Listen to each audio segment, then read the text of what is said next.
Hello guys, welcome back. तो guys, एक बार फिर आप सभी का स्वागत हमारे चैनल पर A to Z full study पर। ठीक है, तो जैसा कि आप लोग जानते हैं कि आपके जितने भी एग्ज़ाम, सरकारी एग्ज़ाम जितने भी हो रहे हैं, उनमें हर एग्ज़ाम में 4 से 5 क्वेश्चन आपको कंप्यूटर से रिलेटेड आपको देखने को मिलते ही मिलते हैं। ये लगभग हर एग्ज़ाम में कंपलसरी एक तरीके से कर दिए गए हैं, जो कि आपके पूछे ही पूछे जाते हैं। तो ये आपके एग्ज़ाम को देखते हुए हम लोगों ने यहाँ पर आपको प्रीवियस ईयर में जितने भी आपके एग्जामों में पूछे हुए क्वेश्चनों की प्रैक्टिस आज हम लोग यहाँ पर कराना स्टार्ट कर रहे हैं, जिससे कि आपके आने वाले एग्ज़ाम के लिए मोस्ट इम्पॉर्टेंट है। चाहे आप किसी भी एग्ज़ाम की तैयारी कर रहे हो, चाहे वो आपका आपका एसएससी का एग्ज़ाम हो, चाहे आपका UP triple S C PET का हो, चाहे यूपी प्लस पुलिस का हो या कांस्टेबल का हो, या आईबीपीएस क्लर्क का हो, या पीओ का हो, या आरबीआई का हो, या टीईटी का हो, या सीईटी का हो, या यूपीएससी का हो, या पीसीएस का एग्ज़ाम का हो, एक्स वाई जेड कोई सा भी एग्ज़ाम हो, उसमें भी अब हर एग्ज़ाम में लगभग आपके कंप्यूटर से रिलेटेड 4 से 5 क्वेश्चन आपको देखने को मिलते ही मिलते हैं। तो आज से हम लोग स्टार्ट कर रहे हैं कंप्यूटर से रिलेटेड जितने भी आपके प्रीवियस ईयर में पूछे हुए क्वेश्चन। तो चलिए क्लास को स्टार्ट करते हैं। सबसे पहला क्वेश्चन आपको दिया हुआ है स्क्रीन पर, आप लोग देख सकते हैं कि कंप्यूटर का आविष्कार किसने किया था, या कंप्यूटर के फादर कौन है। तो कौन है, तो ये आपके आई थिंक सभी लोगों को इसका आंसर पता होगा। जिसको नहीं पता उनको तो मैं यहाँ बताऊँगा ही, और यदि आपको आंसर पता है तो प्लीज़ कमेंट कर सकते हैं आप लोग। तो इसके कंप्यूटर के फादर आप कौन है, तो चार्ल्स बेबेज हैं। आपके आंसर हो जाएगा आपका सी, चार्ल्स बेबेज। ठीक है, चलिए आपसे पूछा गया है सबसे पहला कंप्यूटर का नाम क्या है। जो पहला कंप्यूटर खोजा गया था तो ये था आपका एनिक, जिसे ENIAC के नाम से जाना जाता है। ये आपका पहला कंप्यूटर था जिसका नाम। नेक्स्ट है, आधुनिक कंप्यूटर की खोज सर्वप्रथम कब हुई। तो आधुनिक खोज की कंप्यूटर की खोज सबसे पहले हुई थी आपके 1946 में। तो आंसर हो जाएगा आपका सी, 1946 में आपका खोज हुआ था। आगे आपसे पूछा गया है कंप्यूटर के क्षेत्र में महान क्रांति कब आई थी। तो ये आई थी 1960 में, 1960 में। तो ये आया था आपका 1960 में। आंसर हो जाएगा आपका डी। नेक्स्ट है, कंप्यूटर को हिंदी में क्या बोलते हैं, ये आपसे पूछा गया है। तो कंप्यूटर को हिंदी में आपका संगणक बोलते हैं, संगणक। आंसर हो जाएगा बी। ओके, याद रखें, इंपॉर्टेंट है, बहुत बार पूछा गया है, अक्सर लोग कंफ्यूज हो जाते हैं इसमें। कंप्यूटर साक्षरता दिवस कब मनाया जाता है। तो कंप्यूटर साक्षरता दिवस आपकी हर साल 2 दिसंबर को मनाया जाता है आपका। ठीक है, 2 दिसंबर को। नेक्स्ट है, सीपीयू का फुल फॉर्म पूछा है। तो सीपीयू का फुल फॉर्म होता है आपका कंट्रोल प्रोसेसिंग यूनिट। तो आंसर हो जाएगा आपका ए। ठीक है, सेंट्रल प्रोसेसिंग यूनिट सीपीयू का फुल फॉर्म होता है। बहुत बार पूछा गया है, अक्सर आपसे पूछा भी जा सकता है। तो सर्च इंजन आपसे पूछा है, यहाँ पर सर्च इंजन कौन सा नहीं है ये पूछा है आपसे। तो गूगल है, याहू है, और बिड्डू भी है, लेकिन बॉल फ्रेम एल्फा नहीं है। तो आंसर हो जाएगा आपका डी। हमसे पूछा कौन सा नहीं है सर्च इंजन, तो आंसर आ जाएगा आपका डी। नेक्स्ट है, निम्न में कौन सा इनपुट इकाई है। तो इनपुट इकाई आपसे पूछा है। तो माउस भी इनपुट इकाई है आपकी, और कीबोर्ड भी है, और स्कैनर भी है। ठीक है, तो ये तीनों हो जाएंगे। तो आंसर आपका हो जाएगा डी। ये तीनों आपकी इनपुट इकाई हैं, आपकी इनपुट डिवाइस हैं। नेक्स्ट है, 1 किलो बाइट कितने बाइट के बराबर होता है। ठीक है, तो 1 किलो बाइट कितने केबी के बराबर होता है, ये आपसे पूछा गया है। तो ये कितने केबी के बराबर होता है। तो ये होता है 1024 केबी के बराबर होता है। आंसर हो जाएगा आपका ए।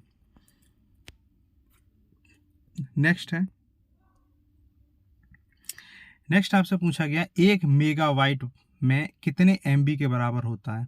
तो ये होता है 1024 एमबी के बराबर। तो आंसर हो जाएगा आपका 1024 एमबी के।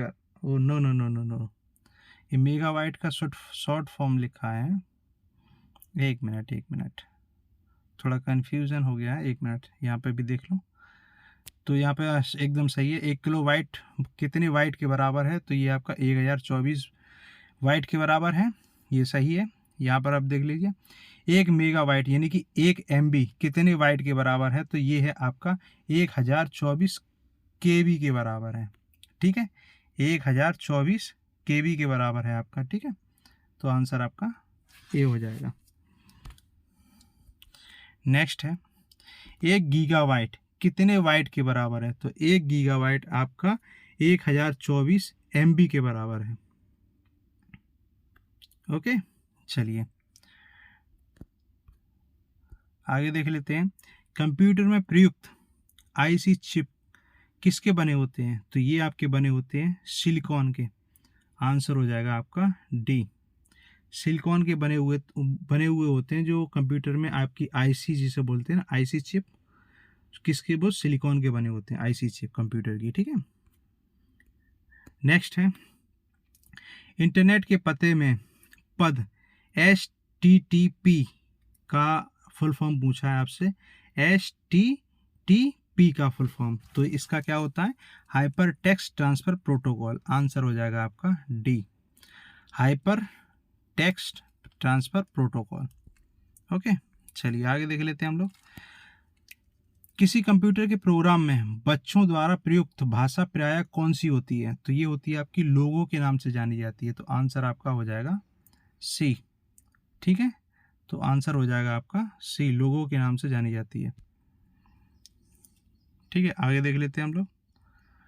आगे आपसे पूछा गया है एक सुबराह निजी कंप्यूटर जो आपकी गोद में रखने लायक छोटा सा होता है, क्या कहलाता है?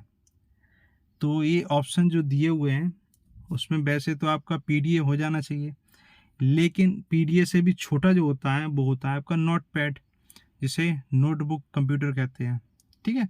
तो आंसर आप लोग करेंगे इसका बी एकदम इसका सही हो जाएगा, जिसे नोटपैड कहते हैं, जो हम लोग घर में इस्तेमाल करते हैं, कहीं पे भी इस्तेमाल कर सकते हैं नोटपैड को। तो ये सबसे सही आंसर हो जाएगा, सटीक आंसर। नेक्स्ट आपसे पूछा गया है कोडांतरक एक प्रोग्राम है, वह निम्नलिखित में से किस से प्रोग्राम को रूपांतरित करता है, किसे ट्रांसफर करता है? तो कोडांतरण टू मशीन ट्रांसफर करता है, कोडांतरण को मशीन में ट्रांसफर करता है ये आपका। तो आंसर हो जाएगा आपका डी। चलिए आगे देख लेते हैं। आगे आपसे पूछा गया है मल्टी प्रोसेसिंग क्या है? मल्टी प्रोसेसिंग क्या होता है? तो मल्टी प्रोसेसिंग होता है एक से अधिक प्रोग्राम जिसके द्वारा किए जाते हैं, तो मल्टी प्रोसेसिंग। तो आंसर हो जाएगा आपका बी। चलिए आगे देख लेते हैं हम लोग। आगे आपसे पूछा गया है निम्नलिखित में से ऑप्टिकल मेमोरी कौन सी है? तो ऑप्टिकल मेमोरी 4 ऑप्शन दिए हुए, इसमें से कौन सी होगी? तो ये है आपकी CD रोम। CD रोम आपके एकदम सही आंसर है। आगे देख ले, आगे है CPU में कंट्रोल मेमोरी और तीसरा यूनिट कौन सा होता है? एक हो कंट्रोल और दूसरा मेमोरी हो गया, और तीसरा यूनिट कौन सा होता है? तो तीसरी होती है कौन सी? ए अर्थमेटिकल लॉजिकल यूनिट। तो आंसर हो जाएगा आपका डी, कंट्रोल, मेमोरी और अर्थमेटिक, 3 हो गई आपकी CPU के यूनिट्स। ओके, चलिए आगे देख लेते हैं हम लोग। CPU के ALU में होते हैं क्या? CPU के ALU में होते हैं आपके रजिस्टर। आंसर हो जाएगा बी। तो गाइस, आप लोगों को क्लास अच्छी लग रही हो तो प्लीज़ क्लास को लाइक करें, अपने दोस्तों तक शेयर करें, और अभी तक हमारे चैनल को सब्सक्राइब नहीं किया तो चैनल को सब्सक्राइब ज़रूर कर लें, क्योंकि आपको पता है कि हम लोग यहाँ पर आपको मोस्ट इम्पॉर्टेंट क्वेश्चन आपके एग्ज़ाम के लिए कराने वाले हैं, यहाँ पर प्रैक्टिस करा रहे हैं और रेगुलर यहाँ पर कराते रहेंगे। तो क्लास को अटेंड करने के लिए चैनल को सब्सक्राइब ज़रूर कर लें, जिससे क्लास समय से आपको मिल सके, ठीक है। तो आगे देख लेते हैं। आगे आपसे पूछा गया गणना और तुलना के लिए कंप्यूटर के किस भाग का प्रयोग किया जाता है? तो किसका किया जाता है? बता सकते हैं? तो ये किया जाता है ALU का, अर्थ लॉजिकल यूनिट जो होता है आपका ALU, उसका प्रयोग किया जाता है। नेक्स्ट हम लोग देख लेते हैं। नेक्स्ट है, एक हार्डवेयर डिवाइस को डेटा को अर्थपूर्ण इंफॉर्मेशन में परिवर्तित करता है, कौन करता है? तो ये प्रोसेसर ही तो करता है, ठीक है, तो प्रोसेसर हो जाएगा आंसर ए।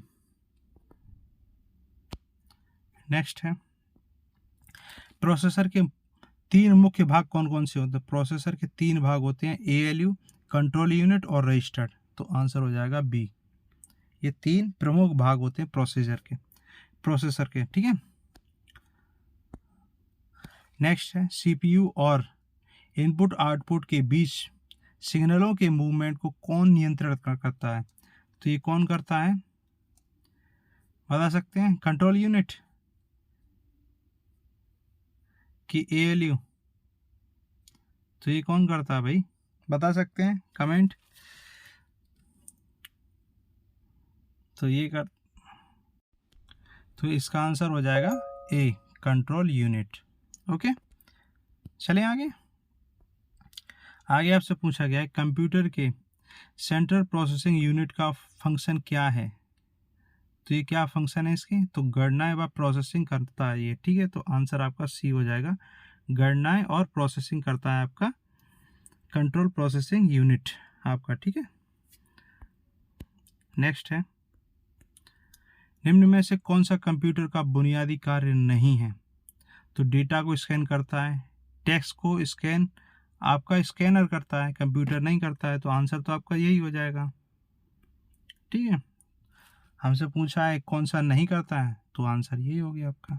चलिए आगे देख लेते हैं। आगे आपसे पूछा गया परिचालन संपन्न करता है, किस में करता है? तो ये करता है आपके अर्थमेटिक में, आंसर हो जाएगा आपका बी, अर्थमेटिक। नेक्स्ट है, कंप्यूटर में अधिकांश प्रोसेसिंग किस में होता है? तो अधिकांश प्रोसेसिंग एक ही है, CPU में होगा, जो इसमें ऑप्शन दिए हैं उसके हिसाब से CPU, क्योंकि सारा काम तो लगभग आपका CPU के अंदर ही है, मदरबोर्ड भी तो CPU के अंदर ही आती है।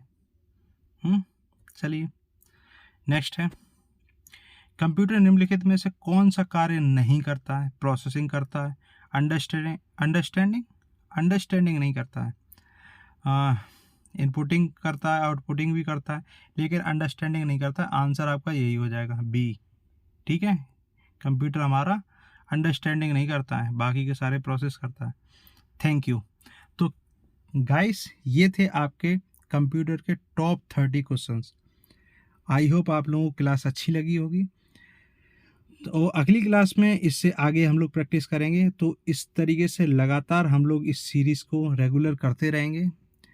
और हमसे जुड़ने के लिए आप बस छोटा सा एक काम करें, अभी तक आपने हमारे चैनल को सब्सक्राइब नहीं किया तो चैनल को ज़रूर सब्सक्राइब कर लें, क्लास को लाइक करें, अपने दोस्तों तक शेयर करें, ठीक है गाइस। तो अगली क्लास में जल्दी मिलते हैं, तो उसके लिए चैनल को सब्सक्राइब ज़रूर कर लें, ठीक है गाइस। तो आज के लिए बस इतना ही, नेक्स्ट क्लास में जल्दी मिलते हैं गाइस। Thank you.